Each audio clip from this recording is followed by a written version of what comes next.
এইমাত্র এটা কি শুনলাম আমি? জমজম খনন করো। জমজম?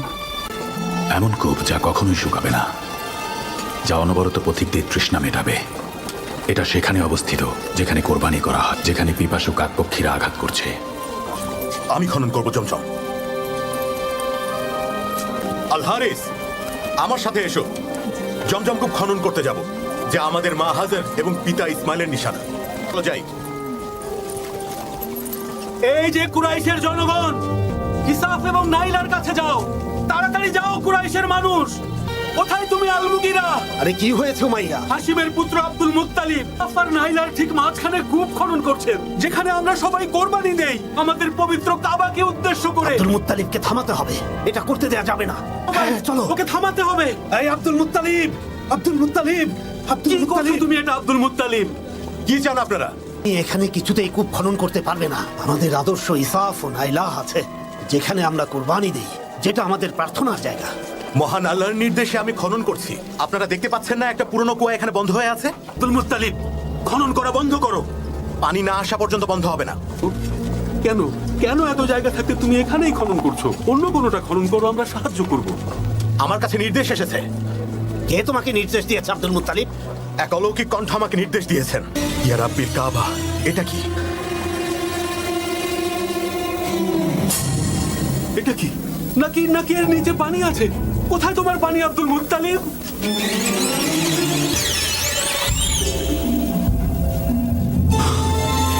গুপ্তধন মক্কা থেকে যাওয়ার সময় রেখে গেছে। এখানে দুটো সোনার হরিণ আর 7টা স্বর্ণের তলোয়ার আছে, স্বর্ণের ঢালও আছে। এর ভাগ কিন্তু তোমাকে দিতে হবে আব্দুল মুত্তালিব। ভাগ কেন দেব? যে জিনিস আমি নিজে পেয়েছি সেটার ভাগ কেন আপনাদেরকে দিতে যাব? আমরা তোমার অভিভাবক, আমাদের অধিকার আছে। পুরো কুরাইশ আমার সাথে আছে। আমি জানি এরা আমার জন্য লড়বে। এরপর আব্দুল মুত্তালিব কূপ খননের সময় নিজ বংশের মানুষের ব্যবহার দেখে দোয়া করেন আল্লাহ তাকে 10টি পুত্র সন্তান দান করলে তিনি একটি পুত্র কুরবানি করবেন। তার স্ত্রী সুমরা আল আমিরিয়ার পর আব্দুল মুত্তালিব 4টি বিবাহ করেন, যাদের ঘরে 10টি সন্তান জন্ম নেন। যখন 10টি পুত্র সন্তান হয়, তখন তিনি কোরবানির জন্য ভাগ্য পরীক্ষা করলেন পুত্র আব্দুল্লাহর। নবী মুহাম্মদ সাল্লাল্লাহু আলাইহি ওয়াসাল্লামের পিতা ছিলেন এবং 10 পুত্রের মধ্যে সবচেয়ে প্রিয় ছিলেন। এই যে মাজলুম বাসীগণ, আপনাদের সন্তান, তাকে বাঁচান। আব্দুল মুত্তালিব তার সন্তানের কোরবানি দিচ্ছেন। মাথা খারাপ হয়ে গেছে, চলো তাড়াতাড়ি। জমজমের কাছে নিয়ে গেছেন। তাহলে এটা পুরো কুরাইশ বংশের রীতি হয়ে যাবে। পিতার প্রতি তোমার আনুগত্য দেখে আমি মুগ্ধ আব্দুল্লাহ। না, এটা করবেন না আব্বা। দয়া করুন, ছেড়ে দিন ওকে, ছেড়ে দিন ওকে। নিশ্চয়ই আল্লাহ তাআলা অন্য কোনো পথ দেখাবেন। আমি শপথ করেছিলাম, আমি এখন আমার শপথ ভাঙতে পারি না বাবা। এটা করবেন না মক্কা প্রধান। তাহলে আমার শপথের কি হবে কুরাইশগণ? স্বয়ং আল্লাহ তাআলা এই কোরবানি হতে দেবেন না। আমার শপথ, যদি আমার শপথ ভাঙি তাহলে আমার নাম আব্দুল মুত্তালিব না। না আব্বা, না। ও আমাদের সবচেয়ে প্রিয় ভাই আব্বা। এটা করো না আব্দুল মুত্তালিব, ও আমার সন্তানের মতো, আর তোমার তো নিজের সন্তান। এই আব্দে মানাফ, কিছু করো, কিছু করো তোমরা। হে আব্দুল মুত্তালিব, তুমি যদি এখন নিজের পুত্রকে কুরবানি করো, তাহলে তা কুরাইশ বংশের রীতি হয়ে যাবে। আল্লাহর দোহাই, আল্লাহর দোহাই আব্দুল মুত্তালিব, তুমি থামাও এটা। এর বদলে কি চাও বলো, আমরা আমাদের সমস্ত সম্পদ দিয়ে দেব। আপনারা কি বলেন কুরাইশগণ? এখানকার প্রধান আব্দুল মুত্তালিব কি কখনো তার দেয়া ওয়াদা ভঙ্গ করতে পারে? তার কাছে দেয়া ওয়াদা যিনি আমাকে পথ দেখিয়েছিলেন জমজম কূপ খনন করার, সেই জমজম যা মানুষের তৃষ্ণা নিবারণ করছে। আল্লাহ সাক্ষী আছেন, আব্দুল্লাহ আমার সবচেয়ে প্রিয় পুত্র। যখন ওকে আমি বললাম নিজের ওয়াদা রাখতে, ওকে আমার কোরবানি দিতে হবে, সে বলল বাবা আপনার কথা রাখতে আমি কোরবানি হতে রাজি, নিয়ে যান আমাকে। আমার পুত্রেরা, আল হিজাজে যাওয়ার ব্যবস্থা করো তোমরা। হয়তো ওখানে গেলে একটা উপায় খুঁজে পাবো। ইয়া রাব্বুল কাবা, বাঁচান আব্দুল্লাহকে। আমার চুলের পরিমাণ স্বর্ণ এবং রূপা সদকা দেব। আর রাব্বুল কাবা, বাঁচান আব্দুল্লাহকে। আমি আমার চুলের পরিমাণ স্বর্ণ এবং রূপা সদকা দেব।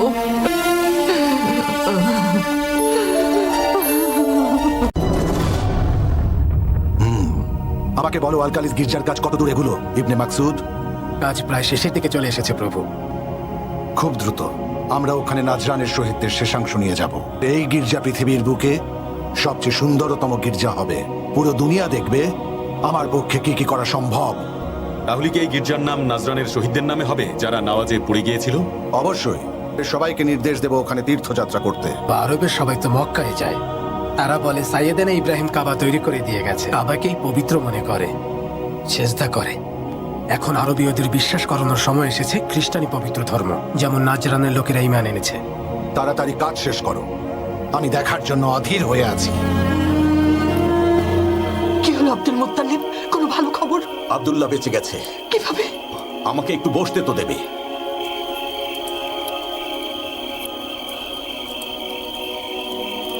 যখন আমি হিজাজে গিয়ে পৌঁছালাম, তিনি বললেন, কি ক্ষতিপূরণ দিতে পারবেন? আমরা বললাম 10টা উট দিতে পারবো। তিনি বললেন, আল্লাহ ইশারা না দেয়া পর্যন্ত উট ও পুত্রের মধ্যে লটারি করুন, উট পড়লে কোরবানি করুন। যত উট লাগে নিয়ে যান আব্দুল মুত্তালিব।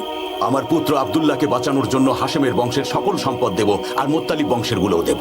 কেনানা বংশের সম্পদও দেব। আল্লাহ সন্তুষ্ট না হওয়া পর্যন্ত উটের সংখ্যা বাড়বে। যদি আব্দুল্লাহ বেঁচে যায়, ওকে বিয়ে দেব। আমাদের ক্ষমা করুন রাবুল কাবা। ভাবছি আমিও বিয়ে করব। আপনি যা করে খুশি হবেন তাই করুন। মনে রাখবেন, আব্দুল্লাহকে আমি ফেরত চাই। করতে হয় করো আব্দুল মুত্তালিব, ছেলেকে বাঁচাও মক্কার প্রধান। আগামীকালই সবাই মিলে যাব কাবাতে। আব্দুল্লাহ, রাবুল কাবা আব্দুল্লাহর বদলে এই সদকা গ্রহণ করুন। আব্দুল্লাহ, ভাই আরো 10টা উট দিয়ে দাও, লাগলে আরো বাড়াবো।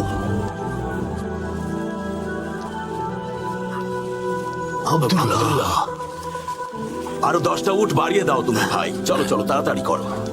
ইয়া রাব্বুল কাবা, ইয়া রাব।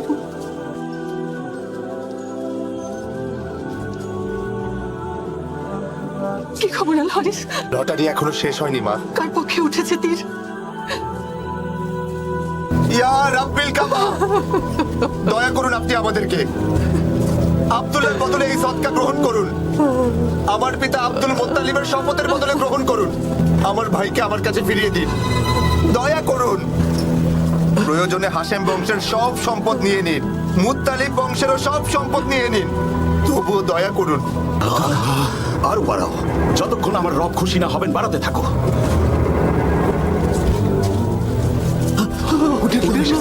আল্লাহ তুমি অসীম দয়াময়, আল্লাহ তুমি অসীম দয়াময়। ইয়া রাব্বিল কাবা, কুরাইশদের জন্য এক বিশাল সুখবর। আব্দুল্লাহ বেঁচে গেছে। 100টা উট সদকা দেব। কাবার চারপাশে সবগুলো দরজার সামনে এবং পর্বতসমূহের সামনে কারো খাওয়ায় বাধা থাকবে না, না মানুষ না কোনো জিন। তোমার উন্নতি হোক আব্দুল মুত্তালিব। আব্দুল্লাহর উপর রহমত আছে, তার উপর আল্লাহর রহমত আছে। এটা আল্লাহরই উপহার। আল্লাহর নির্দেশেই আমি গরিব ধনী সকলকেই এই আহার করাচ্ছি। উপস্থিত হাশেমের বংশ, আমি আমার পুত্র আব্দুল্লাহকে বিয়ে করাবো ওয়াহাবের কন্যা আমিনার সাথে। কাজ শেষ হলে আমি রওনা দেব আরবের কাবার দিকে, এবং আরবের ওই কাবাকে আমি একেবারে ধ্বংস করে দেব, যেন ওরা আর সেখানে তীর্থে না যেতে পারে। তারপর আমি তীর্থযাত্রীদের আদেশ দেব যাতে নাজরানের শহীদদের স্মরণে তৈরি গির্জায় যেতে। যদি ওরা অস্বীকার করে, যদি আবার কাবা বানায়, তাহলে আমরা ওই কাবাকেও আবার ধ্বংস করে দেব এবং আরববাসীদের আমি খ্রিস্টান হতে বাধ্য করব। বাইজেন্টাইন? সেটা তো বুঝলাম না।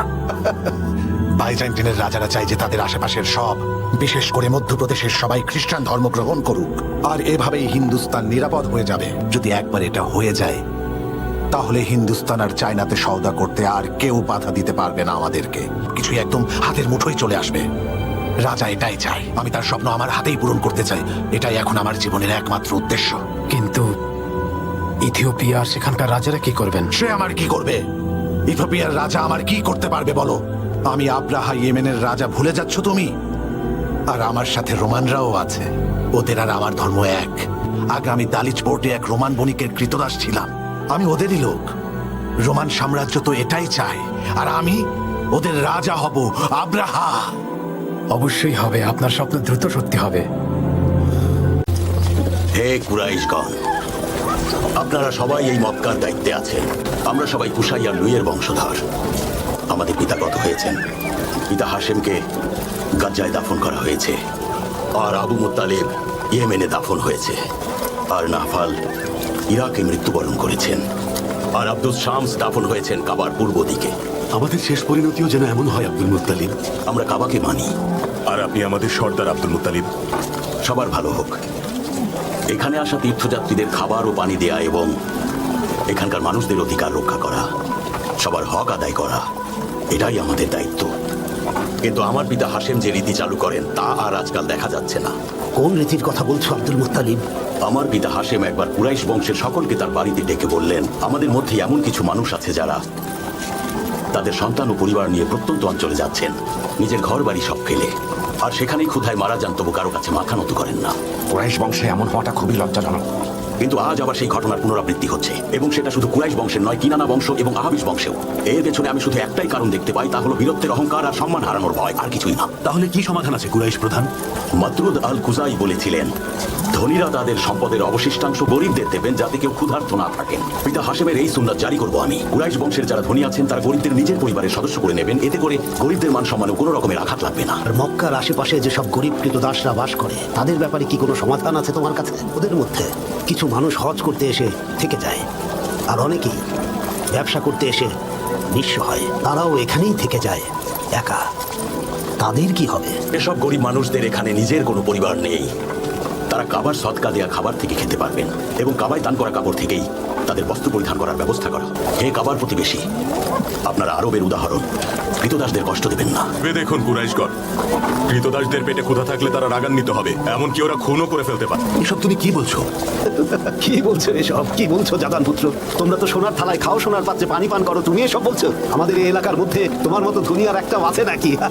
উসাই আর হাশেমের মধ্যে যে রীতি চালু হয়েছিল, যা অনুসরণ করেছিল ভূমিপতি আবু মুত্তালিব, সেটা আমরা আবার চালু করব। আমি আমার বাড়ির সামনে চুলা জ্বালিয়ে হাঁড়ি বসিয়ে দেব, সেই চুলা নিভবে না। যারই প্রয়োজন হবে সেই আসতে পারে আমার এখানে। আমার দরজা থেকে কেউ ক্ষুধার্ত অবস্থায় ফিরবে না। আল্লাহ তোমার উপর সন্তুষ্ট হবেন। তোমরা সবাই কাবার লোক, কৃতদাস হোক বা হজ করতে আসা কোনো মুসাফির হোক, তাদের জন্য এই ভূমি উদাহরণ হবে। তাই পুরো আরবে তোমাদের দয়াশীলতা, আতিথেয়তা, সাহসিকতা সবকিছুর উদাহরণ হতে হবে। এটাই কথা। আপনি সত্য বলেছেন মক্কা প্রধান, সত্য বলেছেন। এবার আমি ধ্বংস করে দেব আরবদের ওই কাবা। ঈশ্বর আপনার সহায় হন প্রভু। কি দেখছি আসওয়াদ? তোমাকে দেখে এমন লাগছে কেন? কি খবর এনেছো?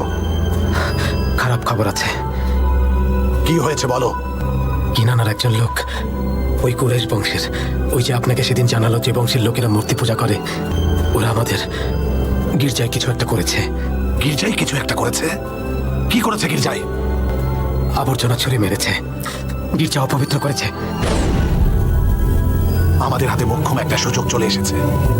চিন্তা নেই আসওয়াদ, কোনো চিন্তা নেই আসওয়াদ। আল হিজাজে আক্রমণ করার জন্য এমন সুযোগই খুঁজছিলাম।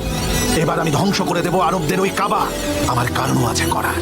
এমন সুযোগের অপেক্ষাতেই আমি এতদিন বসেছিলাম। সেই লোক কোথায়? কোথায় তুমি কিরানি? মক্কাকে পাহারা দেওয়ার জন্য কি সৈন্য মোতায়েন করা আছে? জি আছে প্রভু, ইয়েমেনে তো সবসময় অনেক সৈন্য থাকে। ওদের একজনকে নিয়ে আসো, আমি একটু দেখি কাবার মূল্য তাদের কাছে কত। কিন্তু ওদেরকে নিয়ে আসলে হয়তো ওরা বুঝে যাবে আমাদের পরিকল্পনা। পরিকল্পনা বুঝে ফেললে কি করবে আমার?